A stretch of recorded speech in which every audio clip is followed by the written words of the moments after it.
was working earlier. Can you hear me? Okay. Morning, everyone. Good morning. Welcome to Elbert County Board of County Commissioners meeting. This is June 27th. Time is 9:01. Alex, could we roll, please? Commissioner Wilcox, Here. Commissioner Richardson, Here. Commissioner Thayer. Here. Okay. Pastor Miller, please.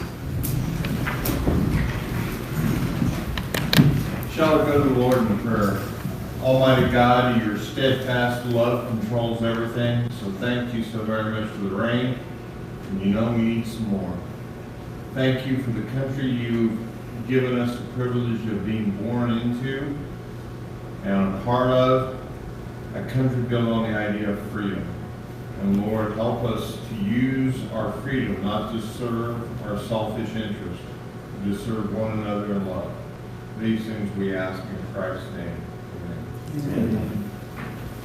I pledge Allegiance to the flag of the United States of America and to the republic for which it stands, one nation, under God, indivisible, with liberty and justice for all. Thank you.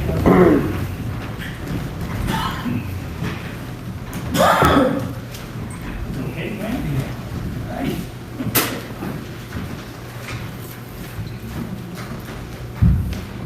Okay. The agenda changes. Is the agenda okay? Mr. Chair, I move that we accept the agenda as presented. Second. All in favor? Aye. Aye. Consider, I move that we accept the consent agenda as presented. Second. Okay. All in favor? Aye. Aye. On to elected officials, department head, staff reports. I believe we've got a few. Is that for Mike? I want to go first. I can go first. Several announcements and updates, commissioners. One is we're still on track to have the CDS director show up on the 16th of July. That's moving along, so we're looking forward to having her here and in place and up to speed. Number two on my list of updates is Petaluma Plains. We had a meeting with the organizers, which is the Denver Post Foundation and the governor's office that came out. We met over in Kiowa. We are co-hosting that event with the town of Kiowa. We presented an initial layout of where everything's going to fit on the fairgrounds and some of the activities that we were planning. And that's going real well.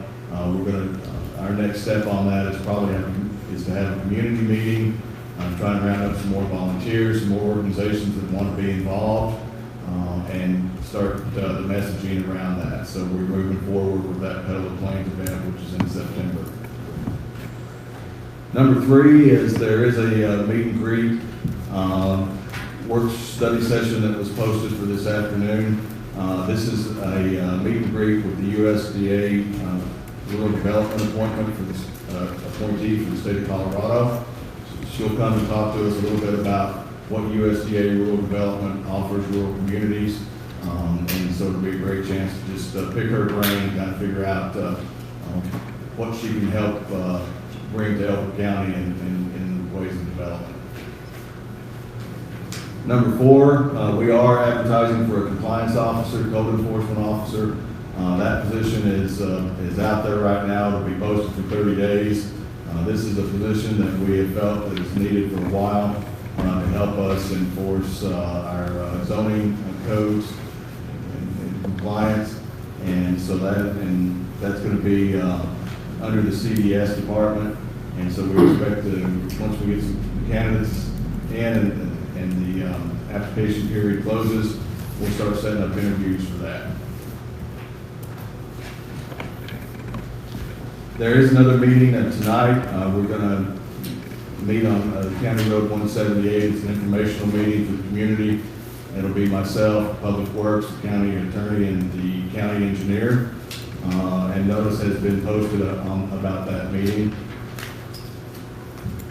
Also, we have been invited by the town of Kiowa and to come and meet with their board of trustees. I kind of made the offer on your behalf that we wanted to do that we had a very good meeting with the town of Elizabeth, and that we wanted to continue to meet with our municipalities within the county and just sit down once a quarter or so and see what's on everybody's plate and everybody's agenda. They've invited the Board of County Commissioners to come over on the 24th of July at 6 o'clock. And if that'll meet your schedule, I'll confirm that with the mayor and administrator over there. And those are the quick announcements that I have. I have one.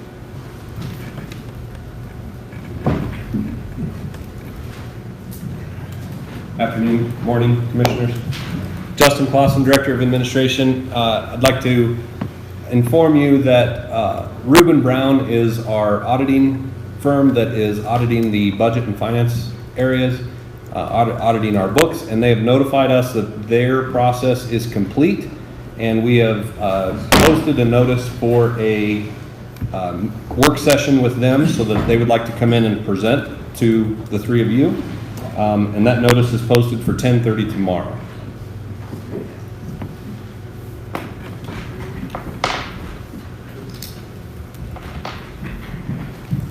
Bart Greer, County Attorney, just an update, Commissioners, on pending litigation.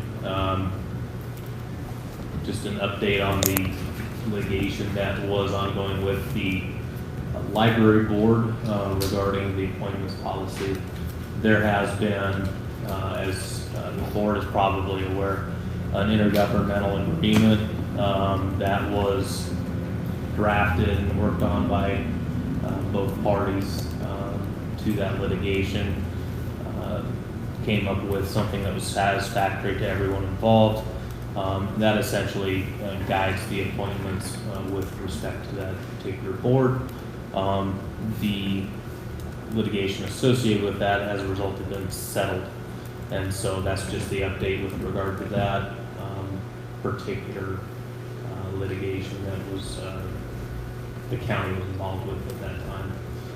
And in the coming weeks there may be additional information with regard to litigation as far as status and updates and that sort of things that I can provide perhaps at the next meeting.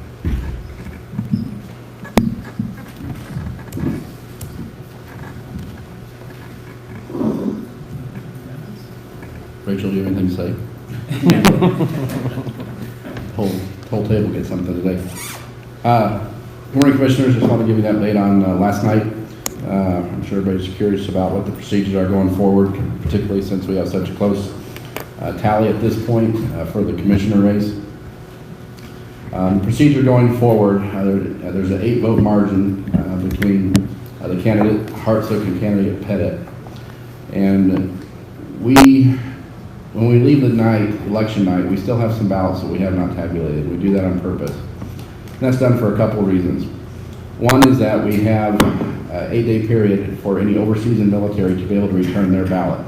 So they can return their ballot up until July the 6th back to us, and we have to count that. Also, we have people that when they return their ballot and the judges reject their signature, we call them the signature discrepancy, they also have that same 8-day period to return either a letter stating that it was them with a new signature, or they can come into the office to cure that signature. We have 22 signature discrepancies. We have 8 that didn't even sign their ballot, so we have 30 people that have an opportunity to come in and cure their ballot. We do not know how many additional overseas or military we will receive.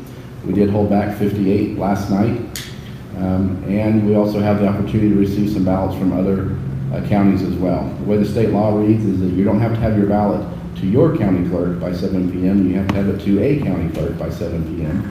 And so as long as it is received by another county clerk, and they can date, timestamp, and verify that they had it before 7 o'clock, they'll forward that to us, and those will count as well. So we don't know exact number that we'll have that will still need to be counted.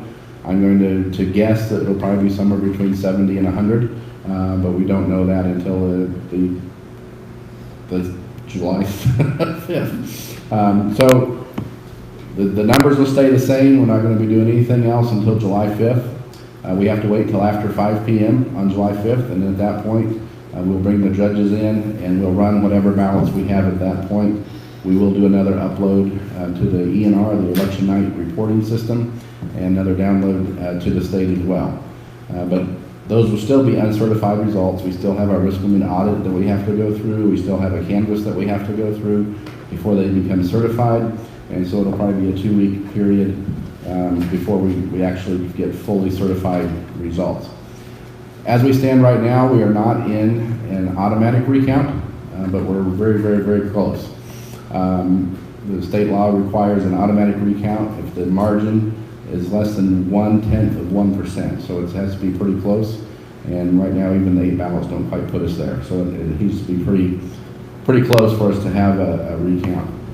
Either one of the candidates could and have that right to request a recount if it's not an automatic recount, and if the recount is successful and the results are different, they don't have to pay. But if the results stay the same, then they have to pay for the full cost of that recount. So there's a little bit of a risk there, but that is an option also. Overall, we had a really good election season, and we, as Milt Johnson, our head Republican judge, said, we threw a no-hitter. And what that means is that we accounted for every single ballot that we received. Everything went through, and it's generally, we have 1 or 2 that we just can't figure out what happened to it. Lots of times it's that the person didn't put the ballot in the envelope to begin with, and we end up with an extra envelope. But this time it's a 100%, everything is there, and that's excellent. Speaking with our vendor yesterday, the big counties are happy if they get within 20 or 30 of hitting it, just because things happen, right? People are involved and mistakes are made. So for us to do it perfectly last night and throughout the season, I feel very good about. And so I'm going to call out on a few people and point out some great work that was done. Our election judges are fantastic from both parties. I put them up against anybody out in the state. They work well together. They're in there for one reason, that's to count every ballot and make sure it's counted properly, and they deserve a lot of credit. Milt Johnson and Robert Thomason are our 2 lead judges for their respective parties, and they do a great job working well together, and just having a pleasant atmosphere in the tabulation room makes all the difference. And on that note, I just want to say thank you for the tabulation room. It made all the difference as well. Not being interrupted, having that dedicated area where we could focus on what needed to be done was very appreciated by all the election judges. IT gave us terrific support. We had no issues at all last night or throughout the time period. Once we got a printer hooked up, then after that everything was smooth sailing. So we appreciate that. Phoenix was even had a man on site last night at 3 to 7 o'clock to assure that everything was going well. So I appreciate everything that IT did. Sean Carpenter was on site many times just to make sure the facility was working properly. We had a little issue with the door. I said, it's not a big deal, we'll make it work. And he was over there right away and fixed it for us. So I certainly appreciate his efforts in that as well. As far as our election staff, they're second to none. And for those of you who don't know, Rhonda Braun is our elections manager. She's had bronchitis for the past 2 weeks, but she's a little stubborn and she's hard to make go home. She's very dedicated to what she's doing, and she's been coming in and working even though she really doesn't feel that good, and deserves a lot of kudos and respect for that. And likewise, the lady sitting next to me here, Rachel Buchanan, is also part of our election staff. Rachel still thought she was 16, was playing volleyball and turned her ankle and did several things. But you'll see her on a scooter. But in spite of her pain and problems with getting around, Rachel has not missed a beat either and kept right at it. And I know there's been nights that she's not felt well and her foot's hurting, but she's stuck at it, and I really appreciate it. And it just goes to show you the dedication that our staff has to make sure that what we're doing in elections is correct. And so I wanted to point those 2 out, but everybody involved, it worked very smoothly this year. I'd be happy to answer any questions or afterwards if you have any questions about what we might do with the recount. Great. Did we receive any ballots that we got to send to other counties? We didn't this time. Generally, I end up meeting with people from Castle Rock and Franktown.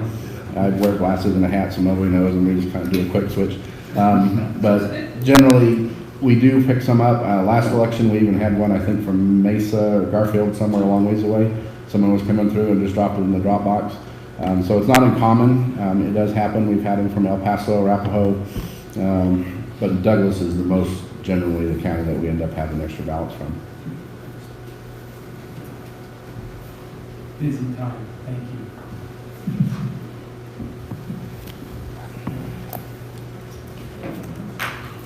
That is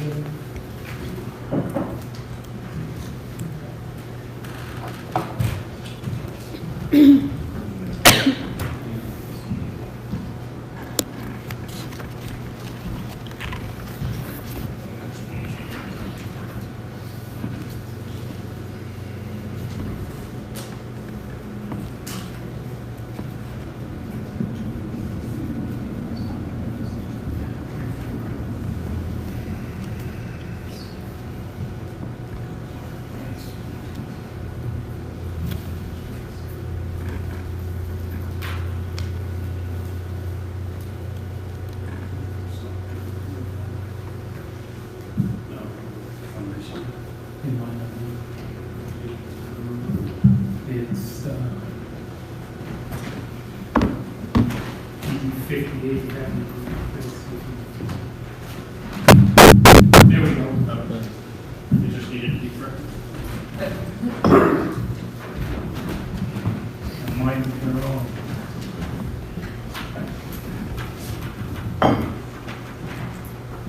All right. Any more? Okay. At this point, I think we're at open public comment. At this time, this is the opportunity to speak about things or comment on something that's unrelated to anything in discussion or action, because you'll have the opportunity to comment on those items then. So do we have any?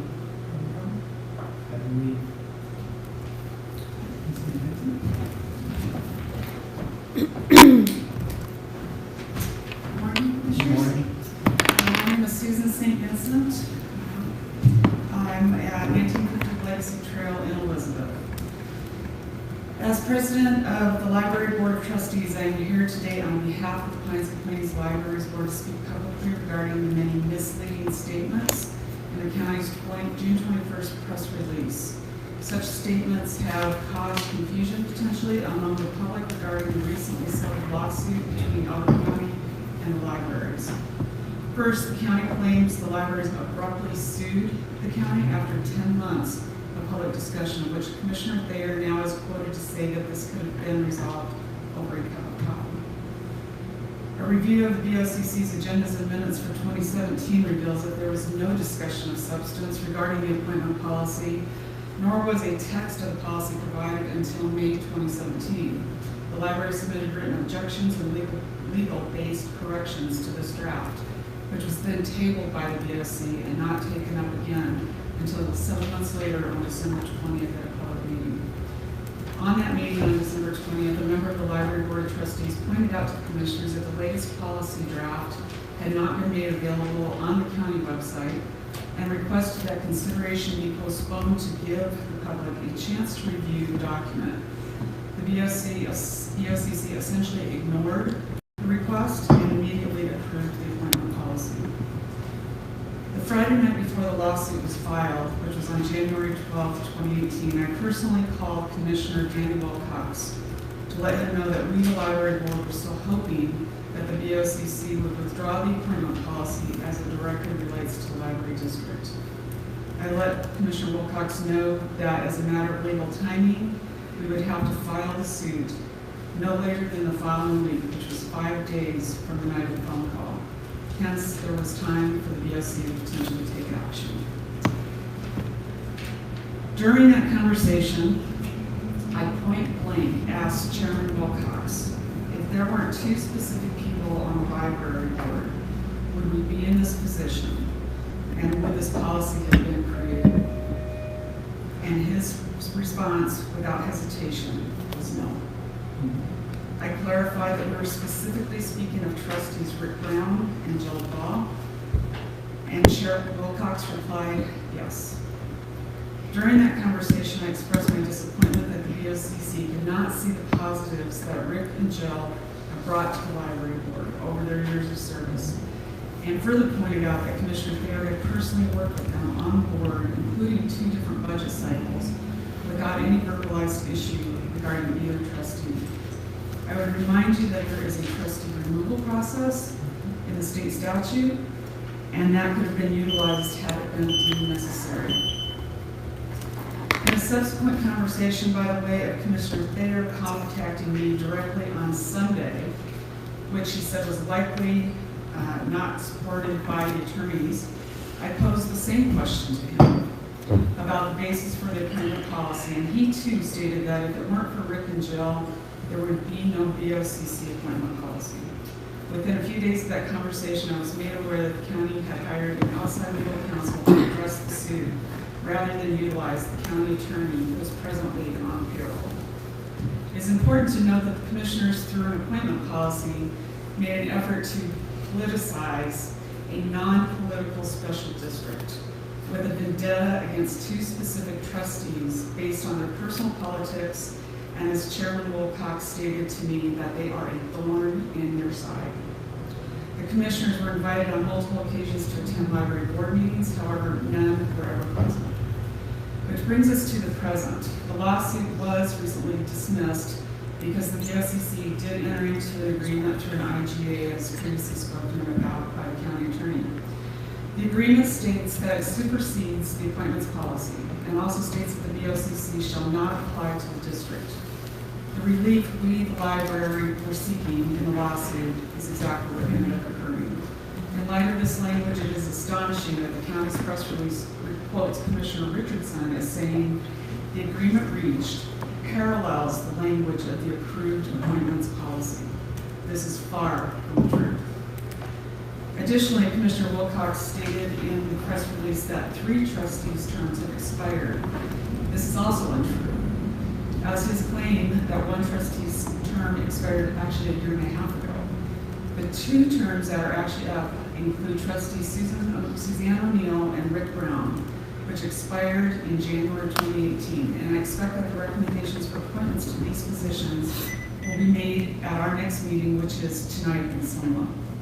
It would have made no sense to make appointment recommendations prior to this time without being assured that the county would not apply the appointments policy to the library district. The library's bylaws adopted pursuant to the state statute provide that trustees serve until their successors are appointed. Since we reached a settlement, dismissal was at the request of both parties, not the court, as the county's press release intimates. In closing, we are pleased that the lawsuit has been resolved, but disappointed that litigation was necessary to get the county to accept the principle clearly set forth in Colorado law that the county chose to celebrate our agreement with a truly misleading press release. And for me personally, as a proud member of the library board, it truly makes me sick and extremely disappointed that the citizens of Elbert County lost precious library programs, resources, and materials which could have been purchased with funds that had been budgeted for 2018 in exchange for professional legal services on both sides. Thank you.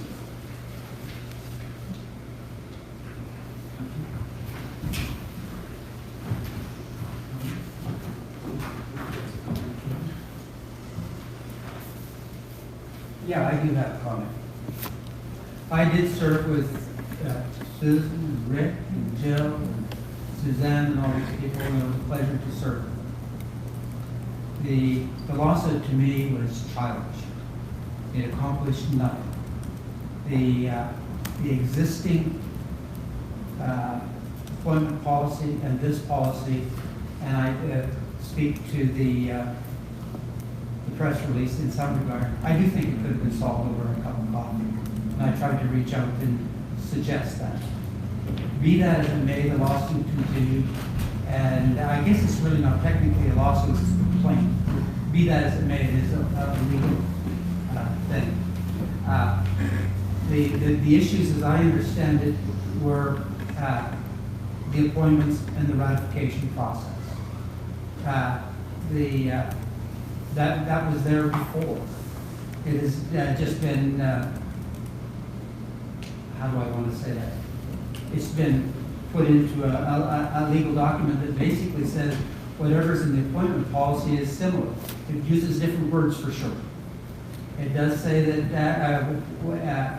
the appointment policy does say that the 2 terms is kind of the norm. However, there's an exception in there that says under circumstances, the recommendations of various bodies that could be extended. There was a question in there of the appointment policy about serving on 2 boards. There was also an exception in there with regard to that. In fact, this board ratified one of your trustees to serve on the planning commission. So the actual practice did not counter what the IGA ended up with. Be that as it may, we are where we are. I'm looking forward to going forward, and my great hope, maybe it's naive, but my great hope is that we develop a good working relationship with the library board, recognizing that both of us are tax recipients through a mill levy, and that we're in this to work together, not as 2 independent agencies as your, and I'm not sure what Tim's title is anymore, but the whole point is that the whole idea that you're independent, to me, is nonsense. To the idea that we work together for the betterment for all citizens in the county, I look forward to that opportunity.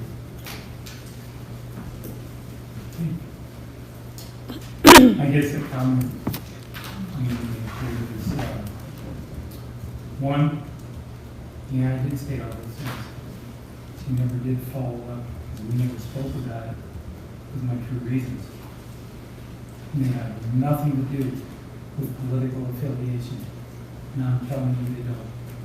They have to do with financial responsibility and accountability to these citizens.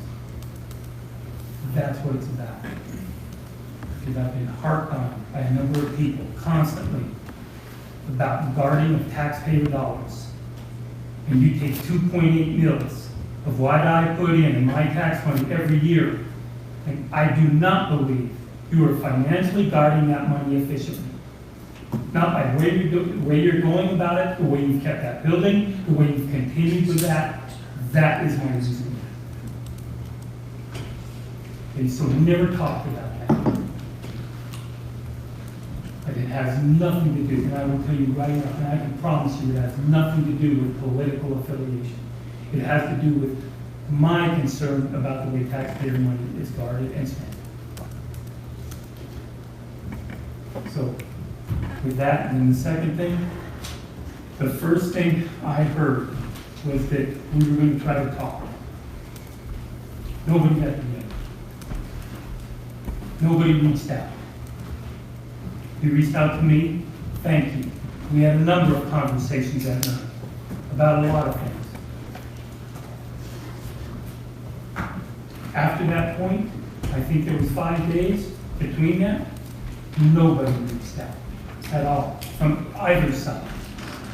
The next call I got was advising me that we were going to receive a lawsuit. Okay, and it had to be set at this point. I said, really, I didn't know what to say. I was at that point, okay, then I guess that's where we're at. No conversation, no question. It was just, you were going to receive a lawsuit. So, to clear up a few things, that's my comments. Sam? Yes, sir. If you, I think there's probably a easier way to deal with this going forward, but I'm glad it's settled. I'm glad we have an agreement. I'm glad we have an agreement that parallel statute, which I still submit is what our policy did as well, more broadly. But we're still waiting on the addendum to your last annual report. Sam, if you could work with the library director to see if we can get that, it'd be nice to have that when we consider appointments. And my review of county records, I do believe there was an appointment. Susan, I think your term expired last January, and the only appointment request that we received was for Paul Logan. If we're mistaken in that, I'd like to see someplace where you were nominated or there was a decision made on that one. If not, I would expect to see that as a requested nomination as well. Because from what I can see of our record, I agree that Mr. Brown's and Susan O'Neill's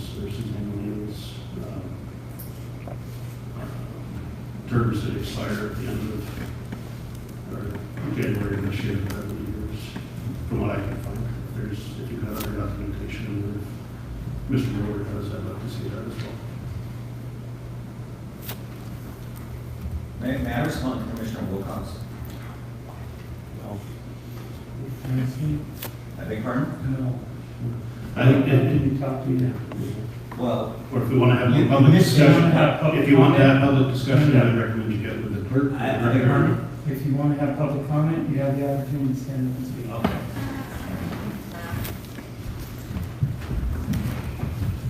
Rick Brown, Iowa. And I'm, a couple of points I'd like to make to you, Commissioner Wilcox. I don't think that great. I served on the budget committee this past year. I have a pretty clear idea of what's in the budget. And I also have a pretty clear idea about the fact that we have a $600,000 reserve that we have accumulated over the years with the aim of being paid off the balloon payment on the Elizabeth building when it becomes due. And you know, subject to anything unforeseen happening, we're on track to do that. You attacking our budgetary responsibility, I can only assume arises from ignorance. I've invited you on 2 occasions to come and sit in on library board meetings. You never, it's not that you rejected those invitations, but you never followed up on them. With respect to the conversation between you and Ms. St. Vincent, I wasn't a party to that, but it's not the library board's job when she reaches out to you to set up a meeting or set up a negotiation with the Board of County Commissioners. That was your responsibility as the chair. So don't you attack the library board for failing to follow up. And don't you attack our budget when you have no idea about what goes in, about the status. Thank you.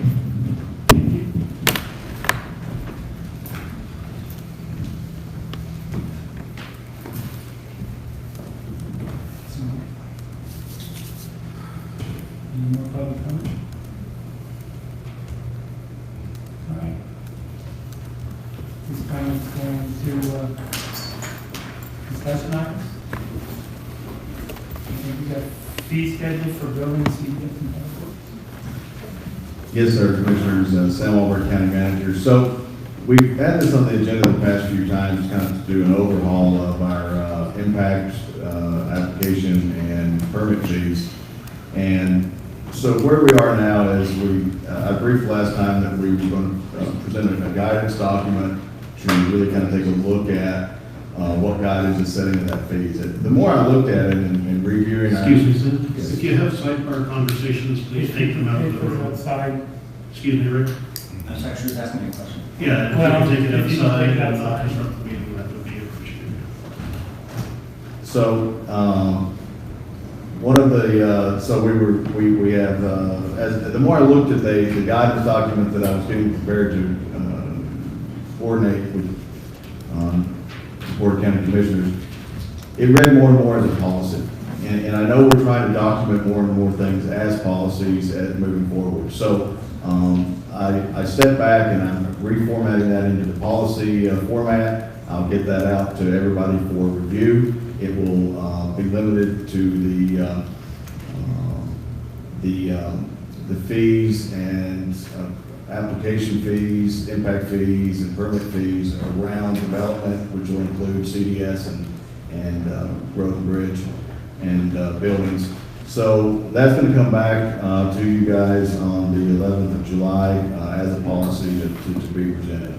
The next step after that is also, and we are working concurrently to take a look at setting a new fee structure that follows that guidance document, but I need to get some input back from all the departments that may be affected before I finalize that fee schedule, but that work is also going on. And then parallel to this effort is the initiative to centralize the accounts payable and accounts receivable across departments that may want to take advantage of that opportunity. And CDS is certainly going to be the one where we're setting up as a template on how to do that moving forward. So that we've had some meetings with how best to implement that, including access for our finance and accounting folks to the Blueprint software, which we use for applications, building permits across both departments. So we've also, we believe that software, again, it gets a little complex as you start rolling stuff in. We also invited HHS, Jerry came over, and we think that same Blueprint software may also work for tracking septic and waste system inspections also. So that's going to be wrapped into it too. And then of course the other thing that is that we identified some training that we think may be needed across all the different departments to fully utilize that Blueprint software, including our finance team as well as the new folks down in CDS. If HHS wants to use it for septic and wastewater, then we'll get some training over there too. So that's where we are on that. We're still moving forward, but I've had just a little bit of a setback as I reformatted that into a policy document to bring back to you guys on the 11th of July.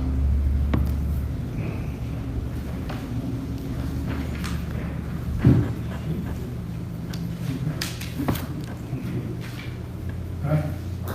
Public comment on our piece of it.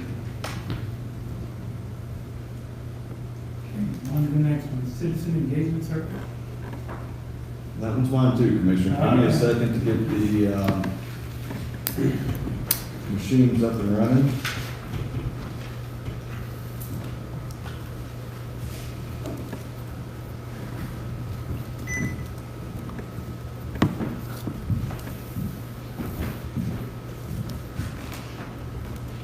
Little green lights on. There we go.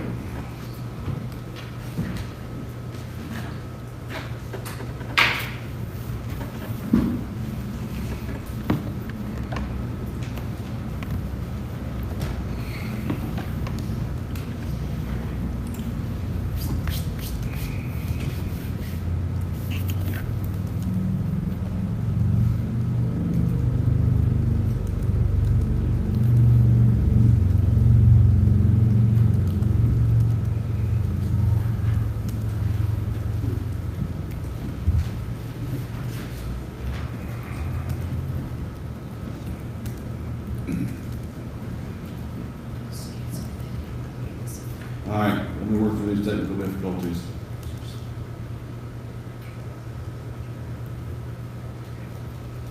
We're fine before the meeting.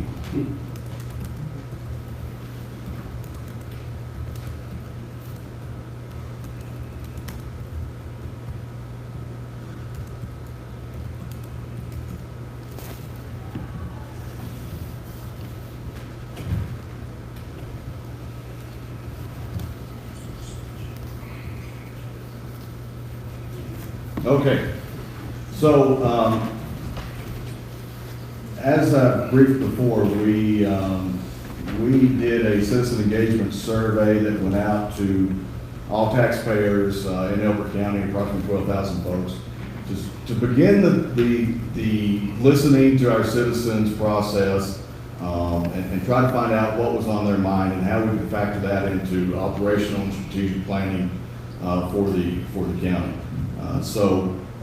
This presentation is kind of the result of that survey that we did.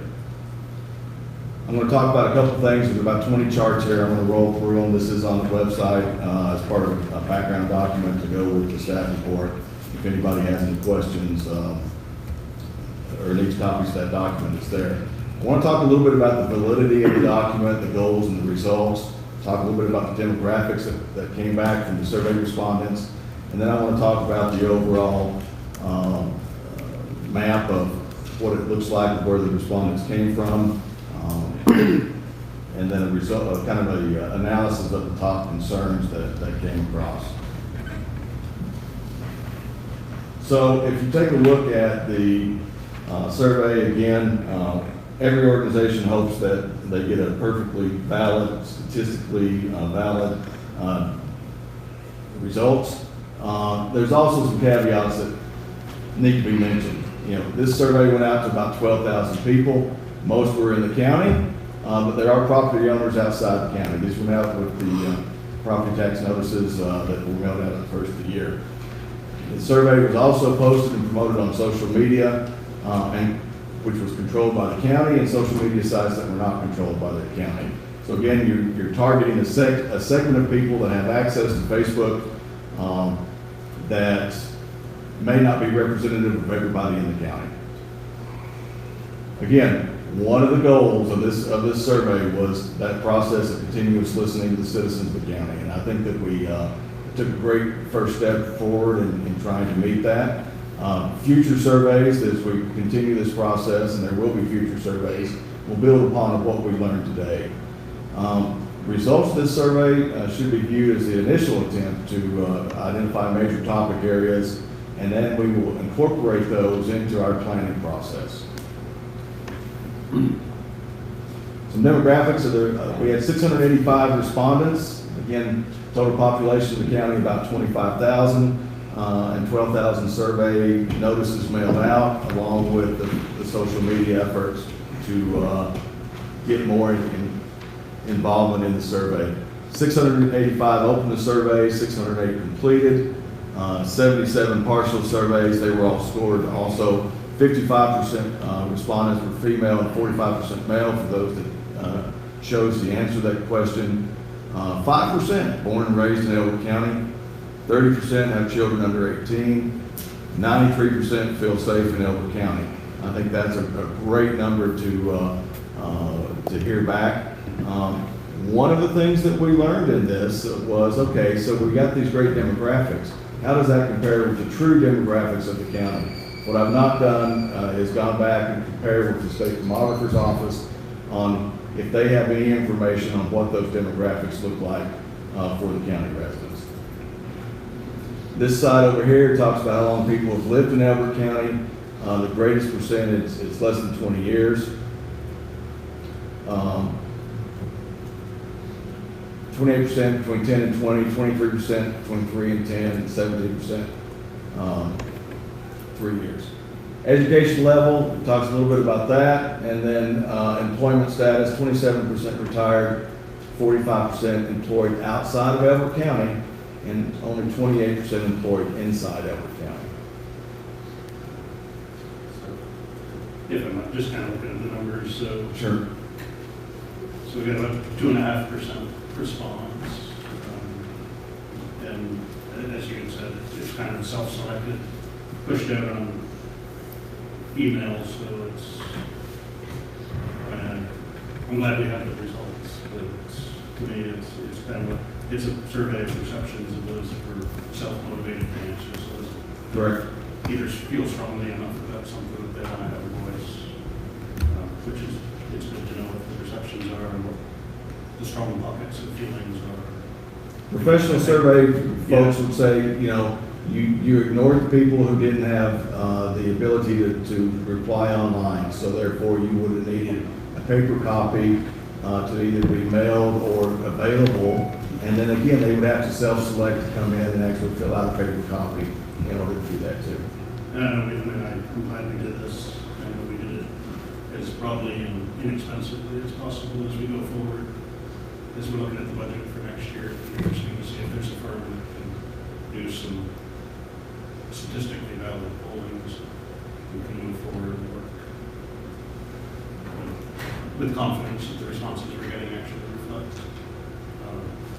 the county as a whole, an overall view versus the self-selected views. Absolutely. I'm talking to a firm already about that. Oh, Okay. So this is kind of an overview map of where the respondents came from with respect to this survey. Here's the top 3 zip codes. They respond. they represent 84% of the responses that came back was from these three zip codes, 80138, 80107, and 80117. The rest of the zip codes provided about 16% of the They're all in response. the northwest corner. I believe those are all in the northwest corner. I know mine is. 8117 is Kiowa. Yeah, 80117 is Kiowa. Predominantly District 1 and 2, with a little bit of 3 with Kiowa. Yeah, so probably oversampling to the west. So the other question, is this response rate a representative, does it align with the demographics of the county district population distribution of where they live? And I don't know.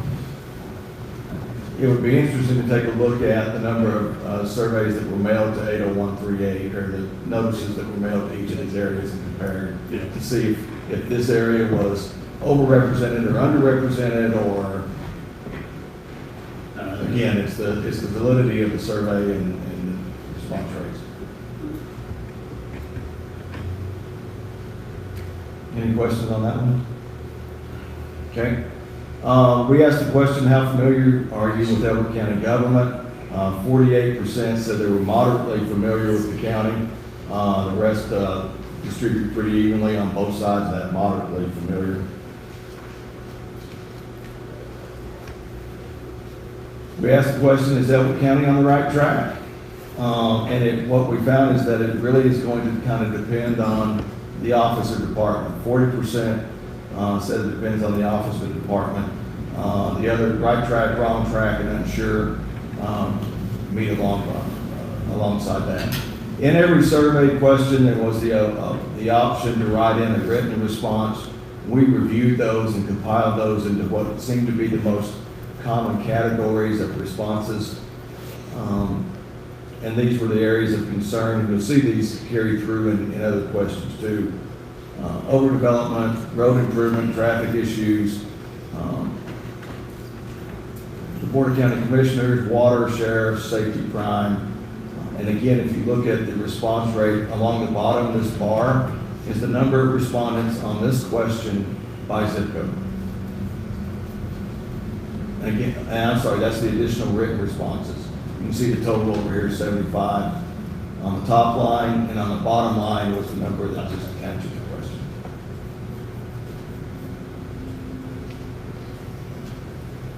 Okay. The top three written responses, again, those were, as I previously stated, they align with written comments you're going to see later also, primarily around development. There's a lot of concern out there about growth and development, the loss of rural feel and values, and water. Again, I kind of lump some of those together. Roads, of course, is a big one. Grading and repair. We know we get most of our phone calls coming into the county are regarding road. We have a great road and bridge crew. I'm not saying that they're not doing their job, but everybody would, would love to have their road graded every day if they could. It kind of gets to that point. Some specific roads mentioned. This has been shared with Public Works.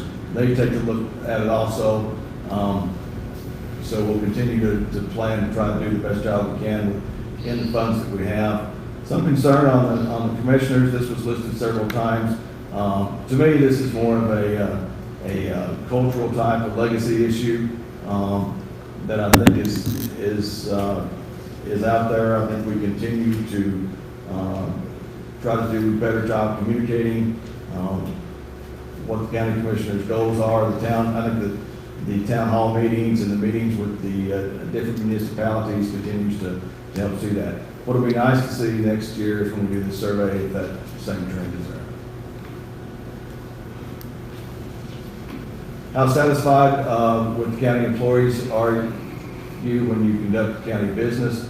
70% are satisfied, which I thought was a pretty good number when the citizens come in and work with county employees. 20% dissatisfied, 80% reported no contact. We asked some other questions with respect to the levels of service. I've highlighted three here. This is the 89%, and these are percentages, 89% are satisfied with DMV. The biggest one again, and we saw this earlier also on roads, 59%, and then 74% family services were unsure and not used. So in some ways, that's a good thing. I think we just need to go back and contemplate 89% are happy with DMV. That's. I'm not I agree with sure. you, but I think that's a nationwide aberration. I'm not sure any other county could say that.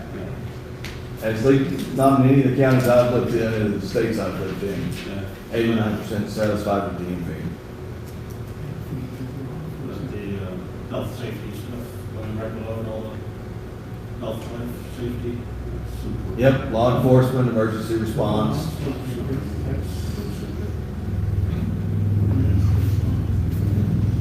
These results have been shared, this PowerPoint has been shared with all elected officials and directors. And the assessor evaluation, 34% not satisfied when we sent these with tax notices. And I know it was a jump for just about everybody in this county. So I honestly would have expected, just because of the way it was distributed, that would have skewed up even higher.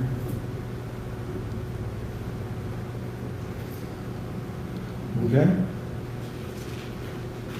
How satisfied, we asked the question, how satisfied are you with special districts? 79% are satisfied with the fire protection district. This is an interesting question on Parks and Recreation. There's really only one Parks and Recreation district. It had the highest level of not satisfied, but again, 50% of them are satisfied, 31% unsure. So it's just the consistency, I highlighted that. Conservation districts, unsure and not used, this was the highest in this category at 46%. But 42% are satisfied with their conservation districts.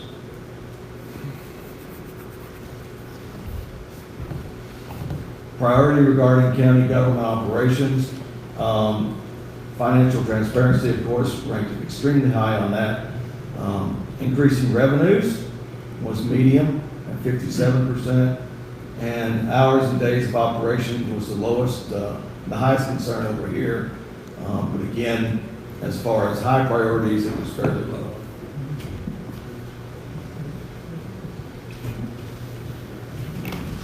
And again, I think this, over time, has more value than the snapshot. Yeah, the first time you're just starting to set the benchmark, you're trying to figure out, and I'll talk a little bit about this in the conclusion, you're really figuring out your survey tool, you're figuring out distribution, you're figuring out how to write the questions, do you have the right definitions of things in there, and you're starting to set your benchmark.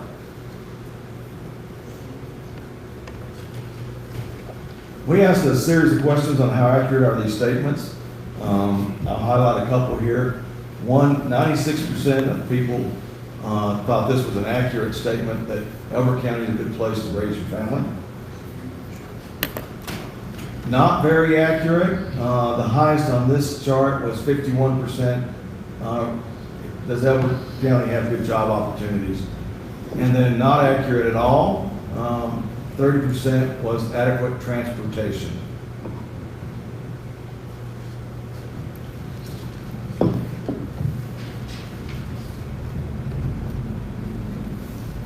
Okay, next chart.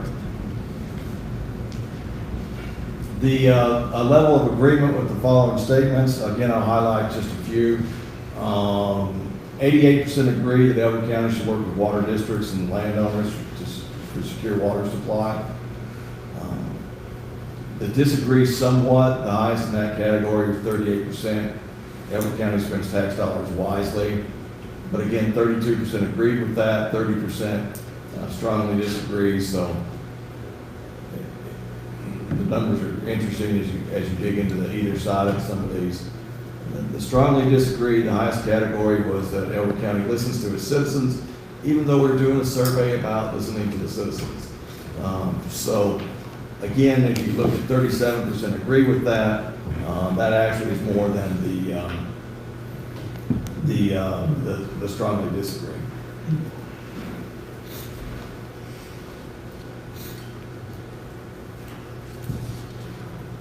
Now taking a look at some of the top concerns that popped up. Of course, water always comes up when you do a survey like this. 70% were concerned about long-term water prospects, 610 responses. 547 responses on how to ensure long-term water prospects. The biggest winner here was development and use water efficiently. So that'll be factored into, that'll go to CDS as part of their initiatives to address.